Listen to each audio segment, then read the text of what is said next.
This time of year, most gardeners are packing it in for the season. They're pulling all their plants out of their garden. They might plant a cover crop and then they're done. But any good lazy gardener will tell you that fall is our time to shine.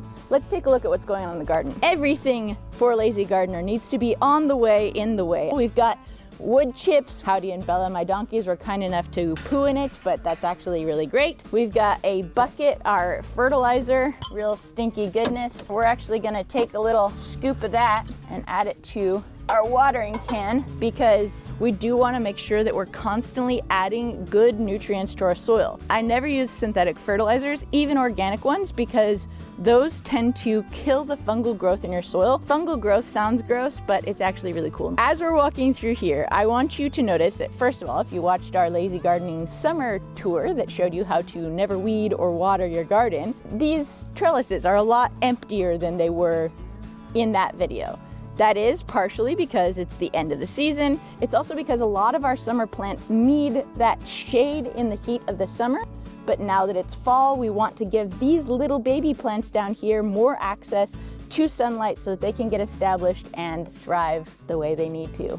As we're walking through, you're gonna notice lazy gardening at its finest. We've got a really late to be planted potential fall crop of spinach greens. You'll notice they're pretty closely planted together. We've got brassicas coming up all over through here. Baby garlic starting to pop up as well. And you'll also notice a lot of beans that were basically from dead bean pods that I allowed to die on the trellises that then fell and naturally replanted themselves. Will these beans actually get to full maturity and produce more beans before the end of the season? Probably not. However, I love a good gamble.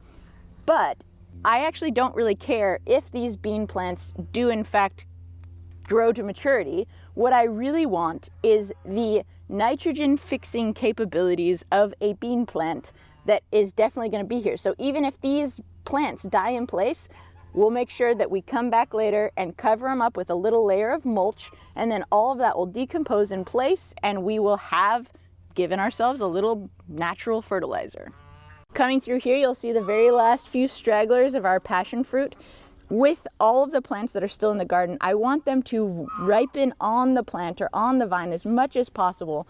I'm obviously keeping a very close watch on the Weather Channel. So before the first frost, I'm gonna come out and make sure I pick everything. But as much as I've got some natural sunlight, some natural ripening abilities in nature, I'm gonna use it. So all this stuff stays out here unless it's in the way of my fall garden, winter garden, lazy gardening, spring prep. As we continue through here, you'll see one of the main reasons I moved to Tennessee, which is the fact that I am still growing healthy, vibrant watermelons that are nearly ready to pick at the end of October. My fellow Montanans will probably gasp at that fact because they probably picked their last raspberries. They probably didn't even get any watermelons, like 2 months ago. Another kind of anomaly of living in Tennessee is we have obviously spring in the spring, but we kind of have a secondary spring in the fall where the weather has started to get cold, but we're still a month, 2, possibly even 3 away from our first frost, and then it's just a gamble. But in that, all of my asparagus that's planted in through this bed has put on a second crop. So like we're getting little asparagus spears.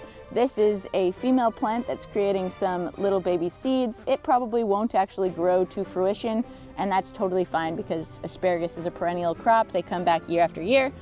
But as I reach down in here, you'll see right here was a garlic plant that I obviously missed during our spring harvest. And what's happened is each of the cloves, the separate cloves that make up the head, have, separated and started to make their own plants.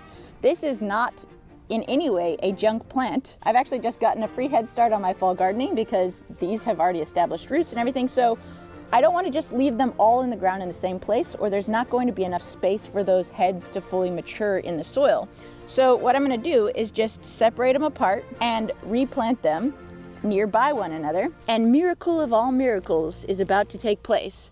throughout the winter, each one of these cloves of garlic is going to go through what's called the vernalization process. Vernalization is one of my favorite gardening words, and it basically just means like that clove is going to separate into several other cloves, which will then make a head of garlic. A lot of gardeners in warmer climates will think that it's okay to plant their garlic cloves in the early spring and they'll still get garlic. But what they'll end up getting is basically just like one giant clove of garlic, because for whatever reason garlic needs to go through the vernalization process, that freeze thaw system that actually then creates heads instead of just single giant cloves of garlic.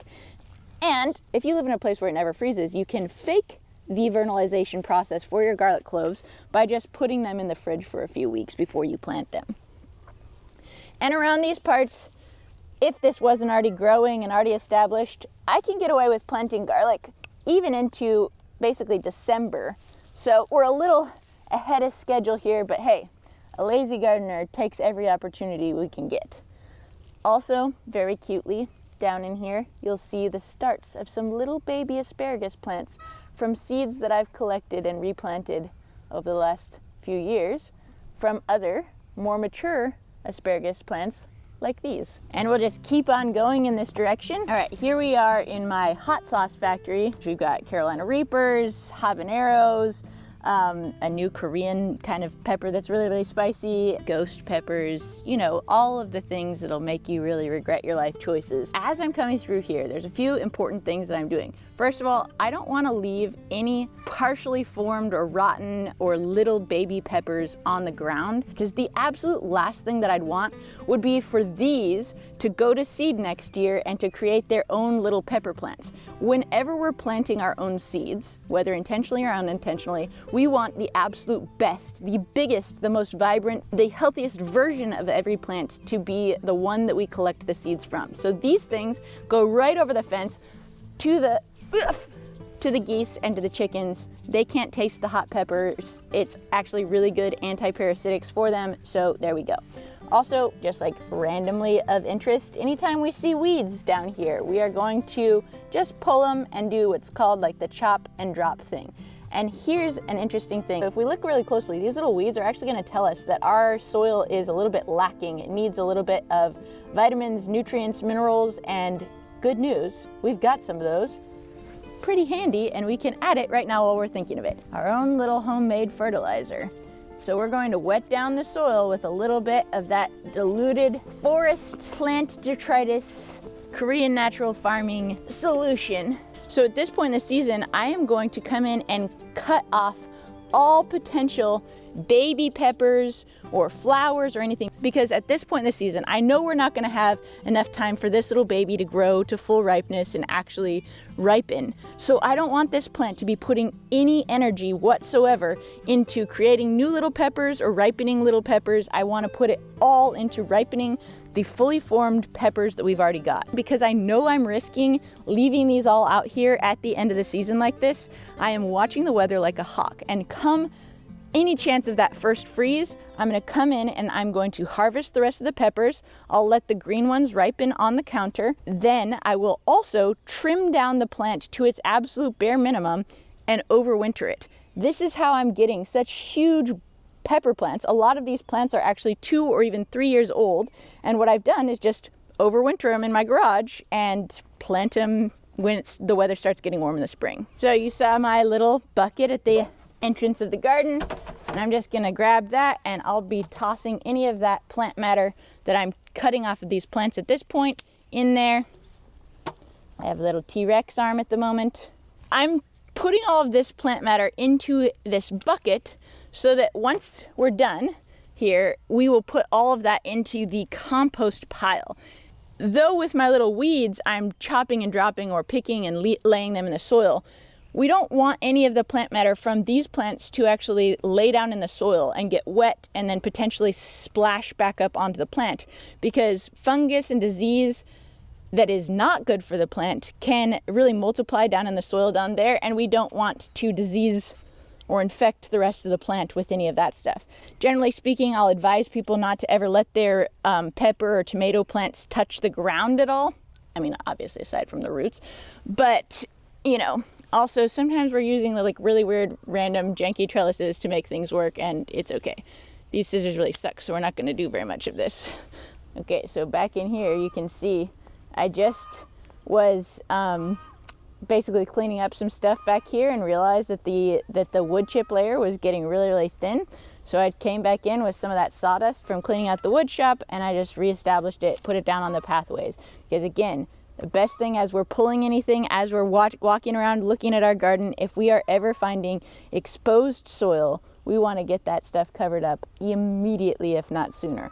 Exposed soil is going to have water evaporate off of the surface while the sun is shining. That dry soil is going to become hydrophobic over time, which means it's going to actually repel water even if it does rain.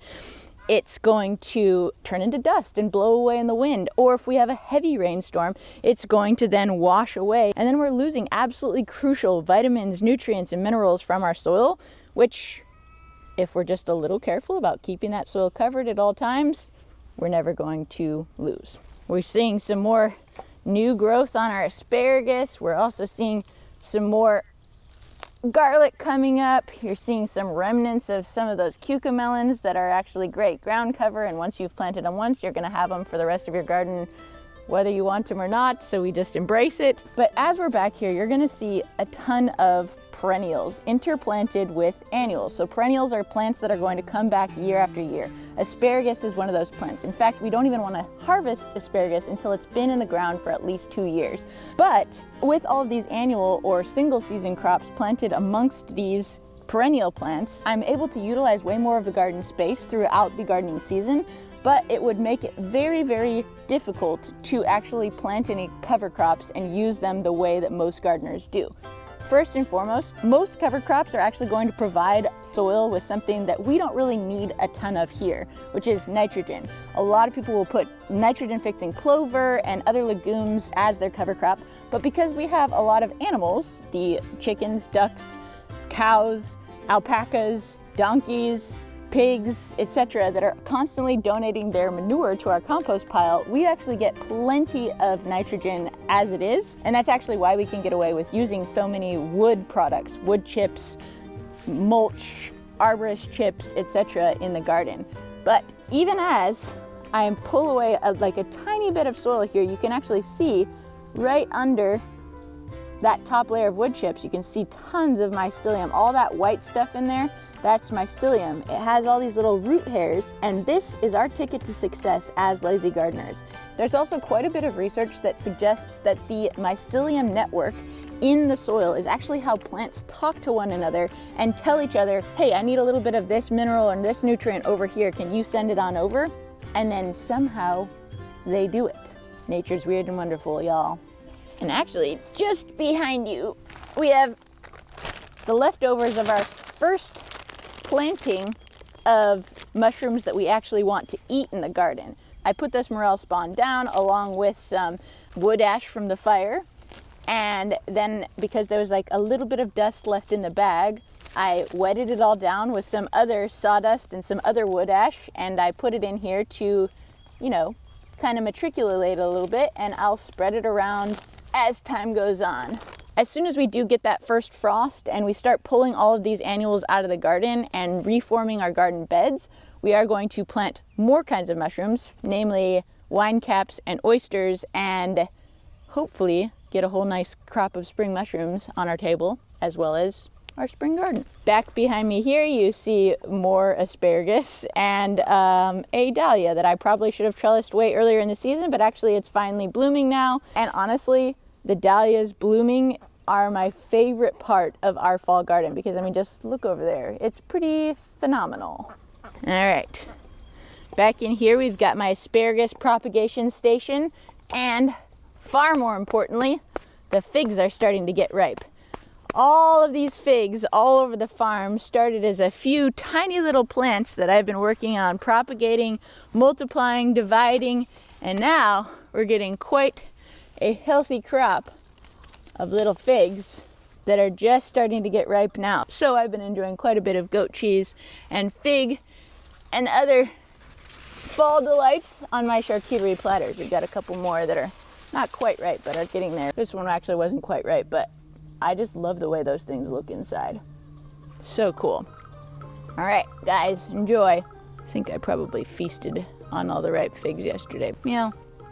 We'll go look at some of the other plants. There's plenty. Some of our more astute observers may actually notice a whole bunch of hoses littering the ground at this exact moment, and they will probably say, Anne, I thought this was a no weed, no water garden. How dare you have hoses in your garden? And I will say that that is in fact true. These are actually a fail-safe only for this fall, because during the fall, which tends to be our driest season here in Tennessee, I'm also transplanting a ton of stuff. We're gonna get to that in just a second. And as I'm transplanting, that is the one and only time I wanna make sure that the garden is getting plenty of water so that those roots can get established and not just dry up and basically have wasted my time. So in the absence of having regular rain, I have made a very intricate one flip switch that will water all of the areas that I am actively transplanting automatically. So have I had to do it?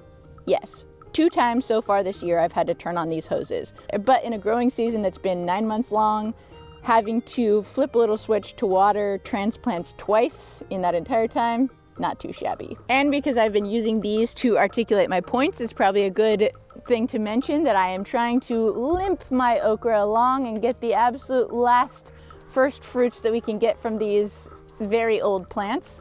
This is also why I succession plant okra. So this is my, replacement plants here that, didn't really get that tall, but they're putting on okra. However, the most important thing is I'm gathering these seed pods. I have allowed a few of the okras that I really, really enjoy eating, namely those, which I will then leave standing through the winter and collect the seed pods probably in like December or January, dry them out, and then use them to plant next year's okra. There was a couple varieties I actually really didn't like this year that I tried growing, and I've already cut those plants because I don't want to accidentally plant those seeds again. But yeah, so these things I'm literally just like laying so that they can dry out in place. It'll be fine. It'll be great. There's a few more figs that will keep our fingers crossed actually get ripe before the end of the season, but at this point, that is a bit of a gamble. As the garden gets later in the season, it gets harder and harder to walk through it, which is hilarious because earlier in the season, I was told that my giant pathways were wasting a ton of growing space. If only people knew what plants actually look like when they get big. So the sun is out. What a delight. We've got some more hot peppers in here.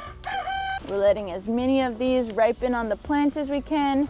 As I'm picking them, if I notice that there's like these black spots or any holes in them, I'm gonna toss these right to the chickens before I put them in my basket, because chances are that there's actually mold on the seeds on the inside, so we don't want that mold actually getting into our hot sauce.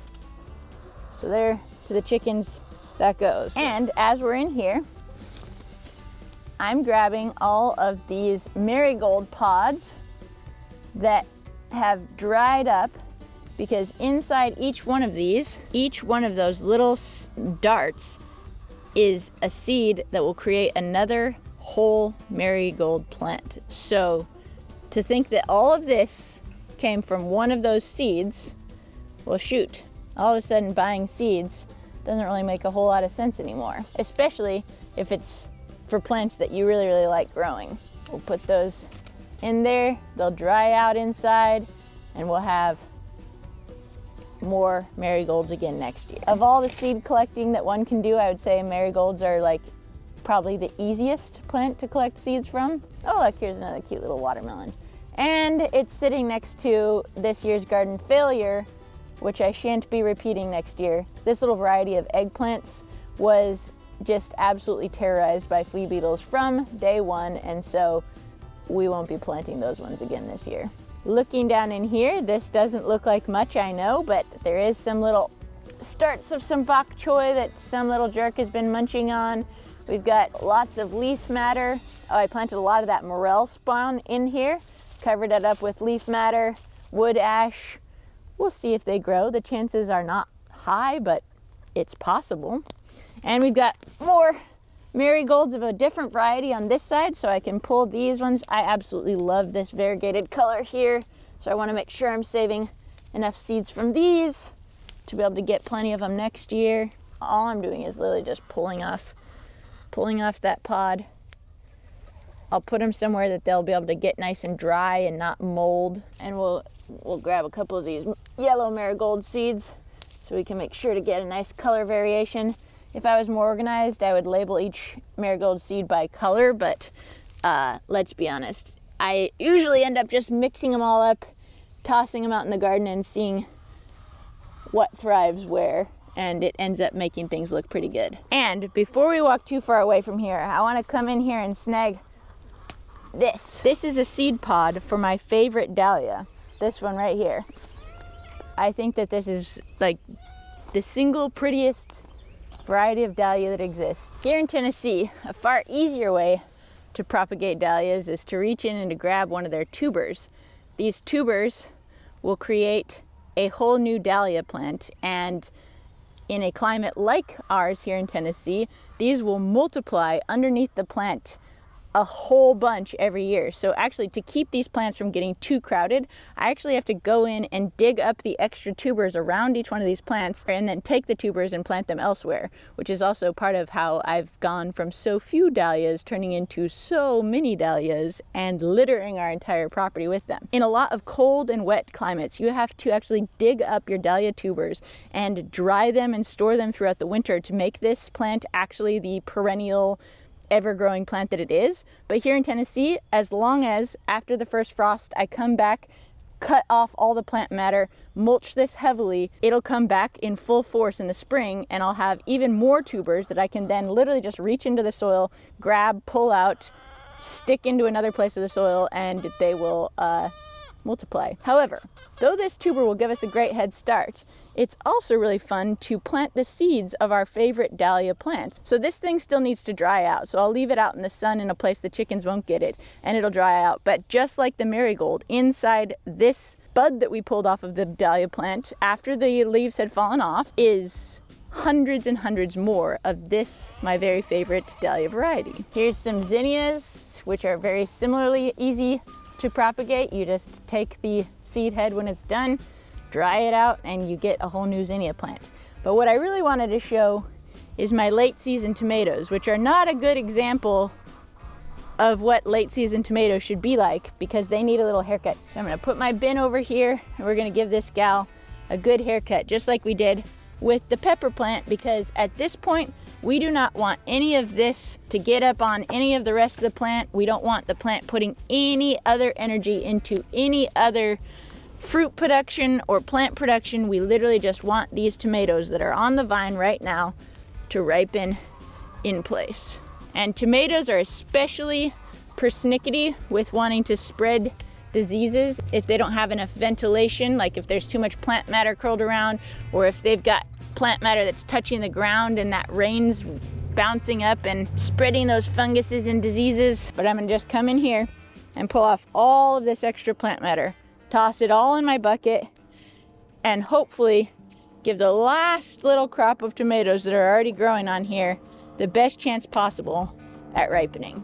If you're sitting there wondering how it is that I, a homesteader, only have one tomato plant, you obviously missed my summer lazy gardening tour, where I introduced my favorite lazy gardening tip, and that is only grow what you are actually most likely to eat. Sun-Gold tomatoes are my absolute favorite tiny tomato. I also love Super Sweet 100s. I decided a long time ago that in my own garden, I wanted to plant the things that were fun, that I really enjoyed snacking on, and that I would continuously pick for dinner. But then I would buy the things like big tomatoes and other large harvest things that I would want to can and preserve from our neighbor who has a CSA.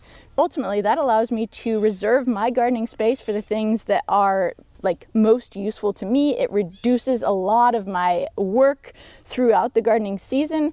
And then it also gives me an opportunity to support my neighbor who grows food just the same way as I do, but then also actually schedule my canning time according to when I'm available to can, instead of having to just pick things whenever they're ripe and deal with them in that exact moment. So in here, we've got our strawberries that we have allowed to grow super thickly and densely with the intention of stopping all of this creeping crabgrass, Johnson grass, all this garbage that wants to come from the outside and infiltrate our garden. If we have a whole bunch of plants here that are super densely packed, then these may come in with some little scragglers, but they're not going to be able to get very much root space. They're not going to get very much sunlight, so they won't be able to actually establish themselves. However, densely planted strawberries do not produce very much fruit. And so I utilize the summer growing season where these things will send off tons of runners and create tons more strawberries and absolutely fill in this section. And then in the fall, where there is less sunlight, less availability for these things to continue to creep in, they're gonna have a much slower growing process. I'll come in here and thin out these strawberries, create more space for my spring fruit, and also get a whole bunch more plants to then move elsewhere. A big difference between Tennessee gardening and Washington gardening is that in Tennessee, you plant your strawberry crowns in the fall, and then they mature over the winter and then create fruit in the spring. In Seattle, you want to plant your strawberry crowns in the spring, and then they'll get established and create fruit, hopefully within that first fall. But either way, if you've got strawberries, you want to keep them thinned out so that they're able to produce enough fruit. And why buy more strawberries when you can just let your plants make some more new ones of their own? As I'm talking here, I'm sure you can hear my geese making quite a racket. And actually, because this area is so densely populated with creeping weeds like that crabgrass, I put the geese right here so that they would come in and stick their little heads through and help me clear up as much of those root systems as possible. And as you can see, yes, they have, gotten a few strawberry plants as casualties, but this whole line, as far as their little beaks can reach, has been really, really nicely cleared out of those creeping weeds. So lazy gardening at its finest. All right, we'll come back to some strawberry thinning later, but even as we're walking through here, notice all of these little bean sprouts that are coming up. I mentioned that I don't do any cover crops or anything like that because I have so many perennial plants planted alongside my annual plants. While I may not have time in this season for these beans to actually give me more beans, the very fact that they are here growing in the soil, they are going to do what I would actually need from a cover crop anyway. They are going to fix nitrogen into the soil. If it freezes before they come to maturity and this just dies in place, then all that plant matter will just stay right here, decompose in place, and we'll have done basically the same thing as a cover crop might have. The one greatest gift that lazy gardening gives us is that we actually don't have to rotate our crops the way other gardeners do. So yeah, in some gardens, growing beans in the same place, allowing the dead plant matter to fall down into our soil and potentially spread disease, dropping seeds that we maybe didn't want to have growing in the same place season over season, none of that stuff matters to us because we are growing healthy soil that is able to sustain all kinds of different plants in it. And as we're interplanting all these perennials, all these annuals, all these different species of plants, we are creating incredible biodiversity in the soil, which is going to actually help support all of them growing much healthier than they would otherwise. The Lazy Gardener's Handbook basically entails doing everything completely opposite from what large-scale farming teaches us. We never monocrop. We never only plant one thing in the same place and hope for the best. We don't have to rotate things around because we're constantly rotating all kinds of things around. We don't have to worry about perennials and annuals. We don't have to pull up our whole garden and, just like start over every year. We get to constantly be looking at what the garden is telling us and seeing what's happening naturally, seeing what's succeeding, and then trying to create more of that. So even here, we'll see all these bean plants that are coming up, but we'll also see a ton of spinach plants that are probably planted too close together for a summer crop, but for a winter crop where they're not going to be getting huge and bushy until the spring, this is actually a great way for us to concentrate and utilize every inch of our garden space. If it turns into spinach, awesome. We will harvest it, we will eat it throughout the winter. If it doesn't and it succumbs to the first frost, no problem, because these were all free seeds we harvested from our spinach that went to seed earlier this summer.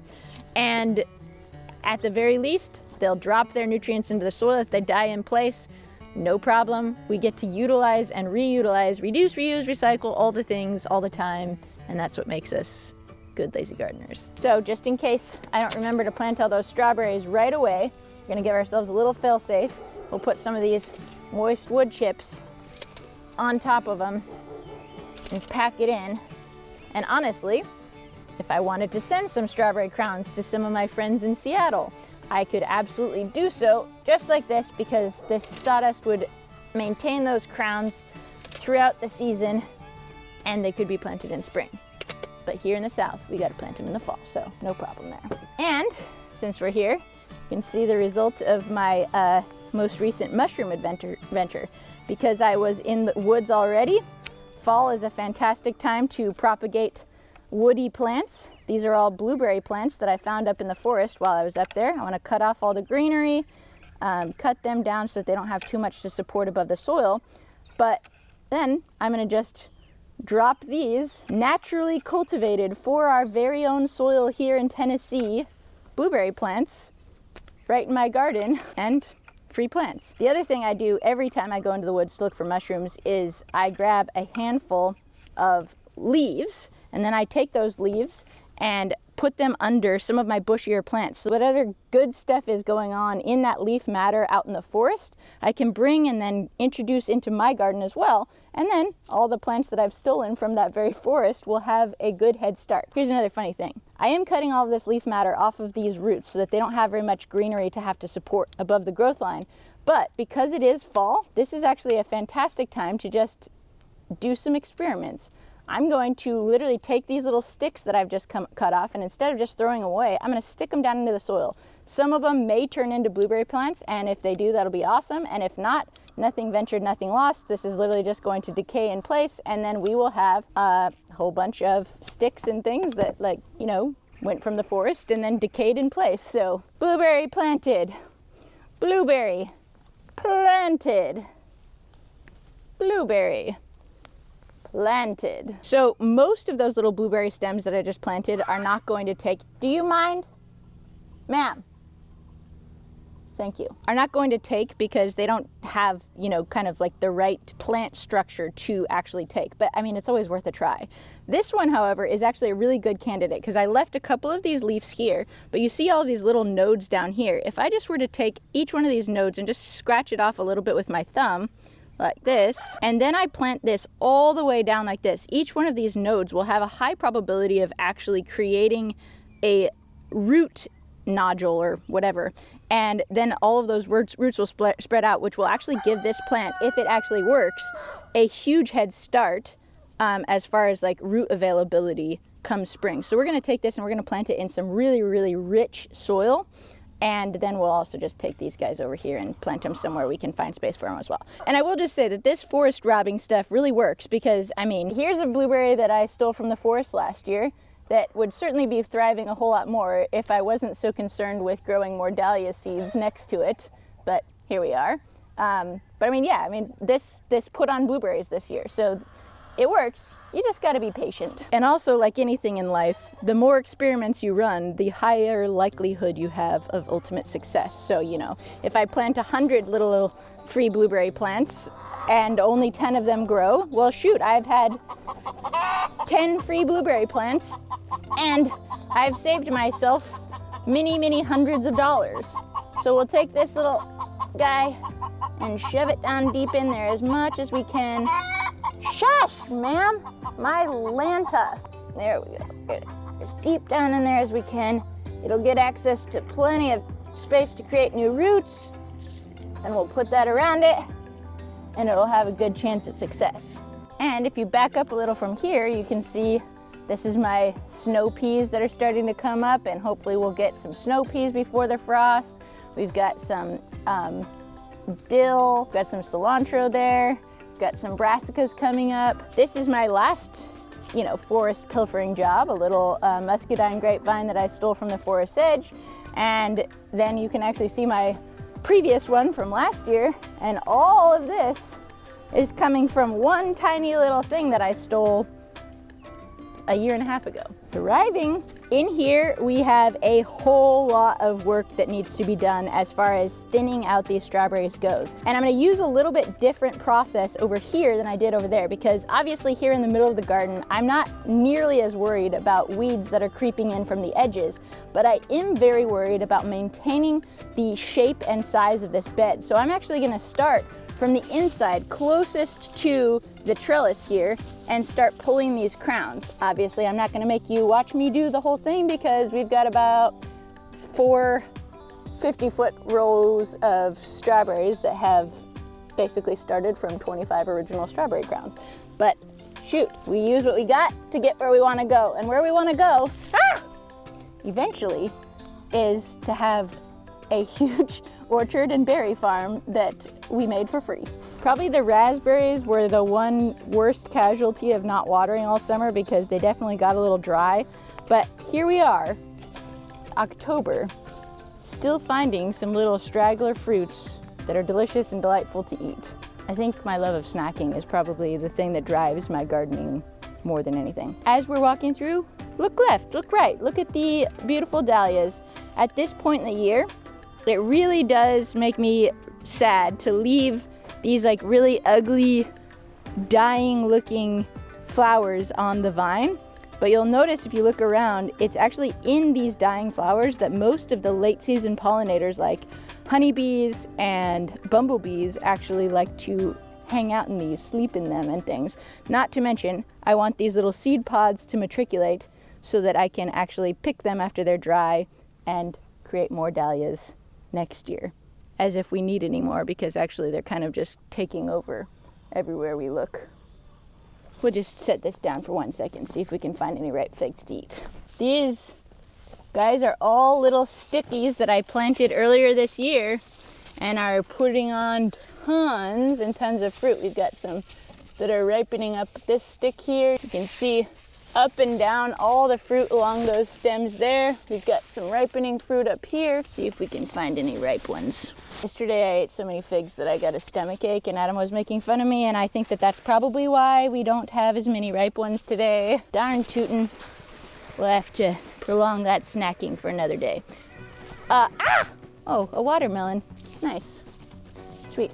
So also here you'll see another one of last season's forest thieveries in action. This is a blueberry plant that's gotten really well established. I put these little cages around them at the end of the season because as everything starts turning brown, you know, I don't want to forget what I've put where and accidentally mess something up. So all of these strawberries in here need to get thinned.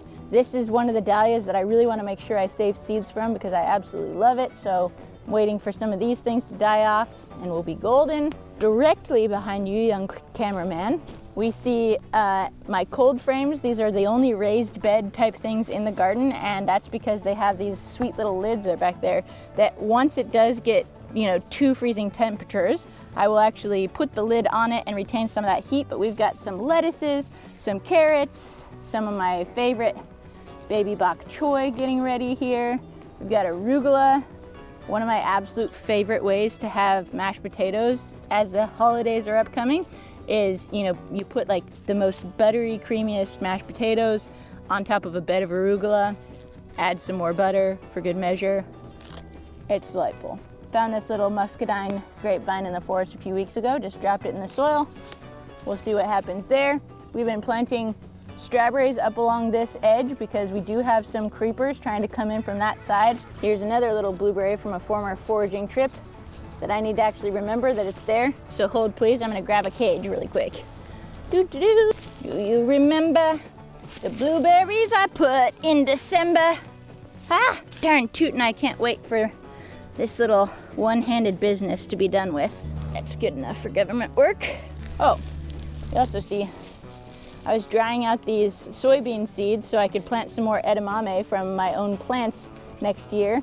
So I just had that pulled up the full plant and like put it upside down here to dry out in the sun, and then inside those will be all those beautiful black seeds that'll make edamame in the spring, assuming of course that the chickens don't keep knocking it off of its drying place and it gets planted naturally and they show up as a surprise anyway, which to be honest would be totally fine. All right. Standing over here reminds me that it's almost time to do my fall pruning of my fruit trees, and I also need to remember to put my swarm traps back in the barn so that they don't decompose over the winter. Oh look, lots of my little winter seedlings are starting to come up in this leaf litter that I dropped. I mean, this was all leaf litter that I just grabbed out of the forest the other day, and before I put it down, I dropped you know, a whole bunch of random seeds, carrots, spinach, cilantro, brassicas, and put it all in here, and then dropped the leaf litter on top. And I can see a chicken or two has been in here, which is less than ideal, but you know what? It's gonna be fine. Right here we have one of my surviving rhubarb crowns, and this one mercifully is thriving, but I actually planted a lot of them and was really upset that they didn't do nearly as well as I'd hoped. However, I have many times in Nashville now come to the place where I thought that a crown was totally dead, and then it just reappears the next season. So it's possible that some of the rhubarb crowns I planted in this whole area and stuff too will also come up and turn back into rhubarb, which we really want because rhubarb custard pie is my absolute favorite pie. Here we've got some amaranth, which is, I mean, you can eat these young leaves. This is in the spinach family.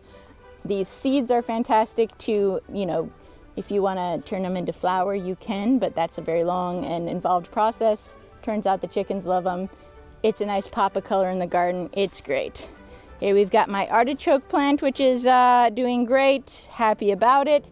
This, ironically, this pepper plant was actually just a branch that I cut off one of the other pepper plants earlier in the season and propagated, and as you can see, it's thriving.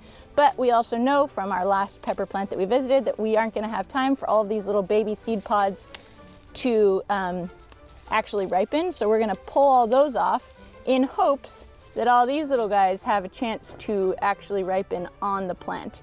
And again, we're watching that frost prediction, and you know, right before that first frost, we'll take one day and we'll pick everything that's left in the garden that would potentially be damaged by frost, and then we'll ripen the rest of it on the counter, prepare the plants to be overwintered, do whatever it is that we need to do.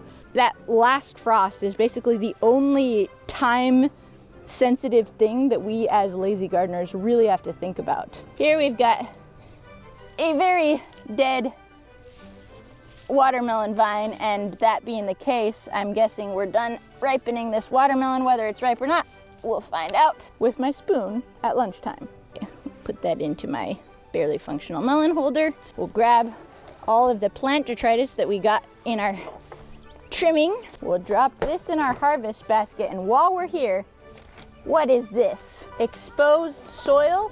I would say that is an absolutely not.